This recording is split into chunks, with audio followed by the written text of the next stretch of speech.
കട്ടപ്പന തേനി തുരങ്കപാതയുടെ സാധ്യതാ പഠനത്തിനായി ബഡ്ജറ്റിൽ തുക അനുവദിച്ചതിനെ ഏറെ പ്രതീക്ഷയോടെയാണ് ഇടുക്കിയിലെ മലയോര ജനത കാണുന്നത്. തുരങ്കപാത യാഥാർത്ഥ്യമായാൽ സുഗന്ധവ്യഞ്ജനങ്ങൾ ഉൾപ്പെടെ ചരക്ക് ഗതാഗത രംഗത്ത് ഹൈറേഞ്ചിന് കുതിച്ചുചാട്ടമുണ്ടാക്കാൻ കഴിയും. ഇതോടൊപ്പം കട്ടപ്പനയെ ടൂറിസം ഹബ്ബാക്കി മാറ്റുവാൻ 20 കോടി രൂപയും ബഡ്ജറ്റിൽ അനുവദിച്ചിട്ടുണ്ട്. തമിഴ്നാട്ടിൽ നിന്നും എത്തുന്ന വിനോദസഞ്ചാരികൾക്കും ശബരിമല തീർത്ഥാടകർ ഉൾപ്പെടെയുള്ളവർക്കും ഏറെ സഹായകരമാകുന്ന ഒന്നാണ് കട്ടപ്പന തേനി തുരങ്കപാത. മൂന്നാർ, തേക്കടി, വാഗമൺ, ഇടുക്കി തുടങ്ങിയ ടൂറിസം കേന്ദ്രങ്ങളുടെ വളർച്ചയ്ക്കും ഇത് വലിയ കുതിപ്പേകും. കട്ടപ്പന പാറക്കടവ് മുതൽ കമ്പം ഒന്നാം വളവ് വരെ ഭൂഗർഭപാത നിർമ്മിച്ചാൽ 12 കിലോമീറ്റർ ദൂരമാണുള്ളത്. സമുദ്രനിരപ്പിൽ നിന്നും 490 മീറ്റർ ഉയരത്തിലാണ് കമ്പം ടൗൺ. കട്ടപ്പന 870 മീറ്റർ ഉയരത്തിലും. കമ്പവും കട്ടപ്പനയും തമ്മിൽ ഉയരവ്യത്യാസം 270 മീറ്ററാണ്. 100 മീറ്റർ പാത നിർമ്മിക്കുമ്പോൾ 5 മീറ്റർ വരെ ചെരിവുണ്ടാകും എന്നതാണ് നിർമ്മാണത്തിന്റെ അന്തർദേശീയ മാനദണ്ഡം. കമ്പം തുരങ്കപാത നിർമ്മിച്ചാൽ 2.25 മീറ്റർ ചെരിവ് മാത്രമേ ഉണ്ടാകൂ.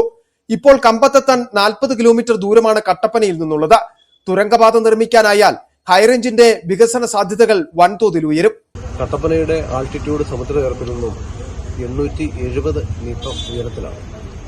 കമ്പത്തെ ഫസ്റ്റ് ഹെയർപിന്റെ 600 മീറ്റർ ഉയരത്തിലും.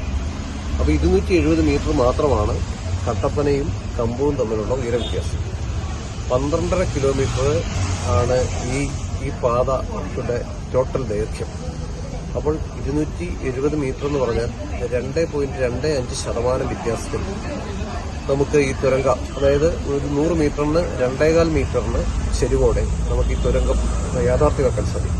നവ ഇടുക്കി പുതുവഴികൾ എന്ന സെമിനാറിൽ കട്ടപ്പന കമ്പം തുരങ്കപാതയുടെ സാധ്യതാ പഠനം നടത്തുന്നതിന് തീരുമാനിച്ചിരുന്നു. മന്ത്രി തോമസ് ഐസക്കിന്റെ നേതൃത്വത്തിൽ നടന്ന സെമിനാറിലാണ് നൂതന ആശയമുണ്ടായത്. ഇതോടൊപ്പം ഇടുക്കി ഗ്രീൻ ടൂറിസം കമ്പനിയുടെ നേതൃത്വത്തിൽ സാധ്യതാ പഠനവും നടത്തി.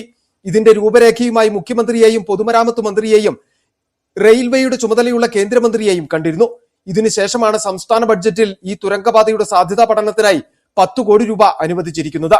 ഇതോടൊപ്പം കട്ടപ്പന, കല്യാണത്തണ്ട്, കാഞ്ചിയാർ, അഞ്ചുരുൾ ടൂറിസം പദ്ധതികൾക്കായി 20 കോടി രൂപയും അനുവദിച്ചിട്ടുണ്ട്. City vision, Kattappana.